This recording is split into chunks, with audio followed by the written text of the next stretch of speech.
gasoline prices have absolutely tumbled, falling by 15% just in the month of August to their lowest level since the start of this year. And while that sounds like a good thing, some relief for stressed out and stretched consumers, in reality, it's another warning sign about the conditions in the US economy falling off precipitously.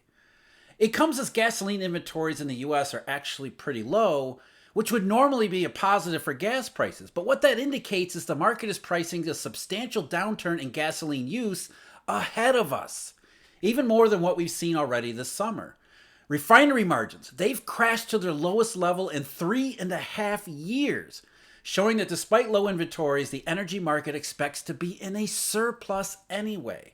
Now, that isn't because of increased supply.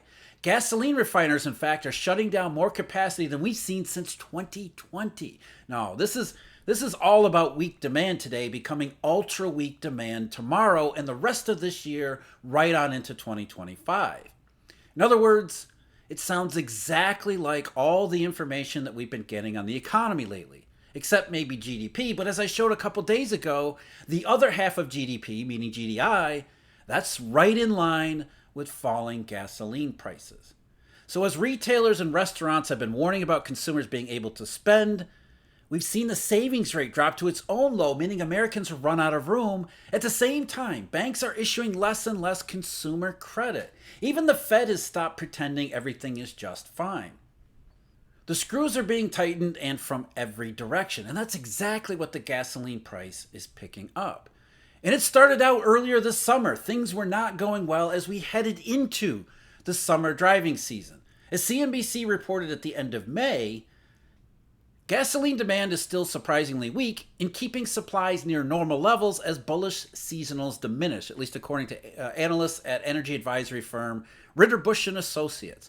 Worries about gasoline demand have kept gasoline futures prices near a recent 2-month low, cutting gasoline and 3-2-1 crack spreads, which measure refining profit margins, to their lowest levels since February. And over the couple months since that was reported at the end of May, gasoline prices have gone lower, 3-2-1 crack spreads and other crack spreads have gone lower, suggesting that the market is getting more and more pessimistic about demand for gasoline. Not in China, not overseas, but here in the United States. As of earlier today, the futures market for RBOB, the wholesale price of gasoline, it's down to around $2.06 at the CME. Now that's the lowest since January 8th, and it's less than a dime from what would be its lowest since 2021. And as I said in the introduction, wholesale gasoline prices are down almost 16% just in the month of August. That critical month of August that showed it's not just recession fears. Here it is in the gasoline market, one of the critical commodities that we use for basically everything, not just driving for leisure, but driving to work, or maybe driving less because there's less work being done. Driving for deliveries, energy is at the center of the modern economy. And according to all the latest data that we have, it backs up what they were saying earlier in the summertime, that demand never really showed up when it was supposed to. This was supposed to be a recovery year, a year of a robust summer driving season. That's what everybody had said when gasoline prices were picking up earlier in the year, which is really nothing more than the seasonal swing. But there was supposed to be strong and resilient, sticky inflation, all of that stuff. Instead, it never really materialized, and since then, things have gotten even weaker. According to the Energy Information Administration, the average 4 weeks supplied, which is a proxy for the amount of gasoline used in the economy, was about 9.13 million barrels per day, which was supposed to be much higher than that based on the second half rebound forecast. And that's just only slightly higher than last year and a little bit higher than 2022, the same time in 2022, when gasoline prices were much higher than they are right now. In fact, according to the EIA, so far in 2024, the U.S. economy has used about 0.8% less in gasoline than in the same time frame during 2023. So the summer driving season, the rebound, the economy picking up, it has actually gone the other way. Not only are we using less gas, what that implies is economic growth is substantially weaker too, because we should be using more gas just in terms of population expansion or just regular old expansion in the economy. So using less gas, while some of that's efficiency of the fleet, most of it is due to demand that never actually showed up. And because demand for US gasoline is proving to be much weaker, that also means that demand for crude oil overall has also been much weaker than had been forecasted and expected. According to the same government agency, the EIA, the amount of crude that was supplied to the real economy in the United States domestically, the 8-week average of up until the end of August of 2024 was just a little bit more than 20.5 million barrels per day. That's down substantially from the 21.4 million barrels per day that had been used in the same period in August of 2023. And it's only slightly more than 2022, back when crude oil prices were so much higher back then. It's actually less than the same period in either 2021 or even going back to 2019.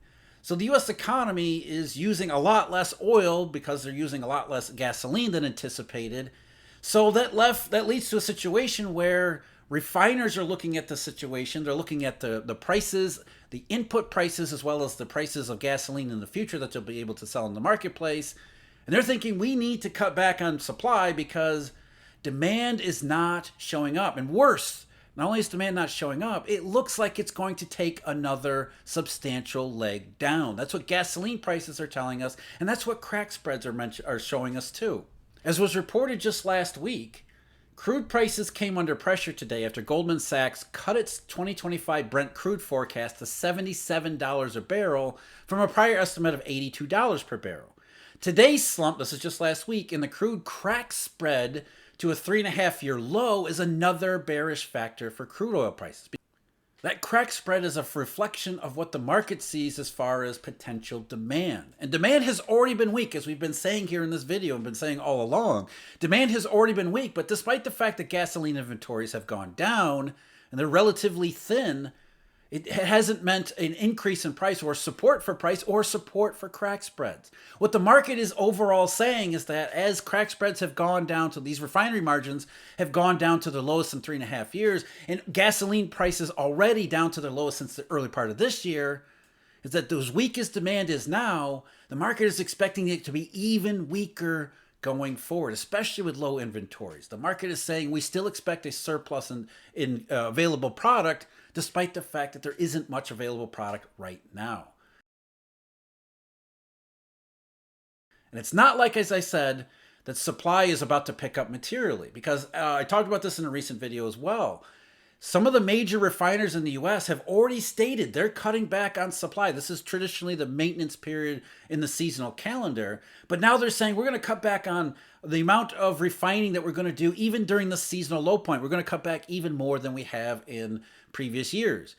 Marathon Petroleum, which is one of the largest refiners, in fact, I think it is the largest refiner in the U.S., said it's going to cut its refining capacity to 90%, which would be the lowest for a third quarter since 2020.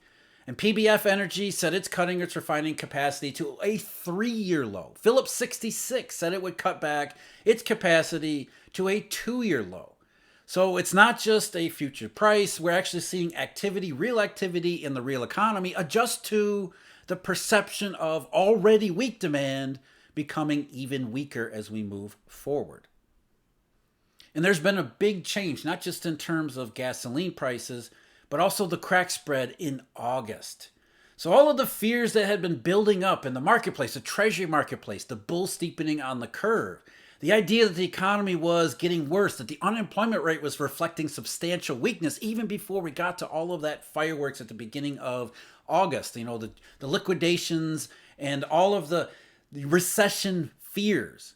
What the market for energy is saying is that it wasn't just recession fears. We're actually seeing a downgrade and a downturn in not just current activity, but also potential activity moving forward. And a lot of it was focused on August. There was a big change in the energy market, responding to demand conditions as well as future demand conditions last month.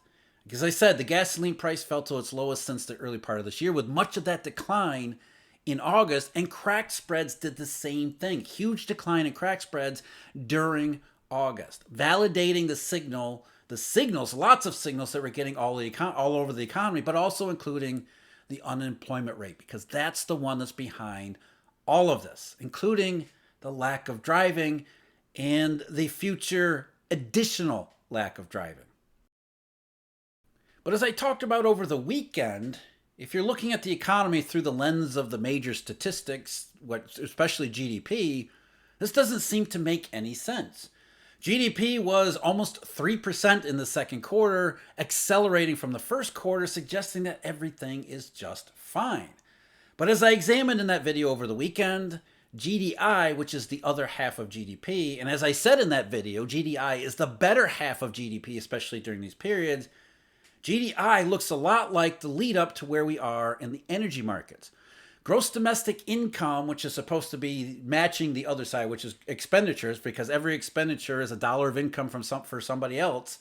If you spend a dollar, that's an income dollar for somebody else in the economy. GDI says the economy was already much weaker than GDP had put it over the last several years, and worse, it was actually slowing down precipitously through the first half of this year, which sounds consistent with everything that we're talking about here and everything that we've been seeing and getting through the real economy. Businesses that have been saying our customers have no money. They don't show up to our stores as much as they used to, and when they do show up, they spend less. That's gross domestic income, not gross domestic product. We've seen it in any number of other economic accounts as well. Consumer confidence is a big one. Consumer confidence fell off sharply around March, April, and May, right when we were supposed to see the summer driving season in the gasoline and energy markets that never showed up. So not only did we have that corroboration about where the energy market was and how that fit into the overall economic picture of this year, the energy market's now saying that as we move into the third quarter, get into August, things are looking even worse than they were at the middle part of the year. We've seen the same thing too in terms of a factory or goods economy, manufacturing slowdown. After a modest pickup, maybe a seasonal upswing, maybe that was related to businesses, especially retailers and wholesalers, over ordering a little bit because they were concerned about the Red Sea blockage and just trying to get as much product as they possibly could in case there was any disruptions to shipping and logistics because of that. There's a little bit of an uptick in manufacturing, the goods economy earlier this year, but now all the indications suggest that it has rolled over in some places pretty sharply. Now we'll get the ISM manufacturing PMI tomorrow, but in the meantime, a lot of manufacturing data, including S&P Global's flash rating for the month of August, suggested another downturn, which is of course consistent with what we're seeing in gasoline and energy markets. And if it's not just the United States either, this is all a problem global. It's a globally synchronized problem around the rest of the world too. China is slowing down, but also the United States is slowing down too. That's why Jay Powell at Jackson Hole said we're worried about the unemployment rate because it's not just a number that the BLS comes up with. The unemployment rate is corroborated by a whole bunch of data, including gasoline prices and gasoline margins that are forecasting worse conditions ahead of us. Even U.S. banks are cutting back on the amount of consumer credit that they're giving out. And some of that is consumer credit borrowers, credit card users, are cutting back too, understanding the situation is more like the unemployment rate than the happy-go-lucky, strong and resilient narrative that everybody had been using, including the Federal Reserve, up until more recently. In the most updated statistics on consumer lending from U.S. banks, you can see a couple different trend changes. There was a trend change in overall consumer loans last summer, where growth fell to a very slow rate. And then around the middle to late part of March, springtime in the U.S., that's the major inflection that keeps showing up all over the place. We see another leg lower in the growth rate of consumer loans, to the point that consumer loans are now growing at a rate of just a few tenths of a percent on a 3-month basis. So flat to slowing down consumer loans, especially in terms of revolving credit. We see the same couple of inflections in revolving credit, except that one goes back to March of 2023, the first one, back to the banking crisis in the early part of last year, suggesting that this is more about loan supply and the willingness of banks to extend consumer credit than it was necessarily about borrowers responding to higher rates. But it doesn't matter because when we get to March of 2024, we see the next inflection revolving credit. That's likely a combination of all of these factors. The banks are less willing to supply new credit and to raise balances. Borrowers are less willing to spend more freely on their credit cards because they can sense the turn in the economy, the rising unemployment rate that is reflecting real weakness in the unemployment market, in the jobs market, which we already know has already suffered half a recession because we've seen it in low hiring rates. As I mentioned over this weekend, the Bureau of Labor Statistics in their metropolitan survey, almost half of all U.S. metropolitan areas have seen wages, average weekly wages, decline on a year-over-year basis, and that's up to July.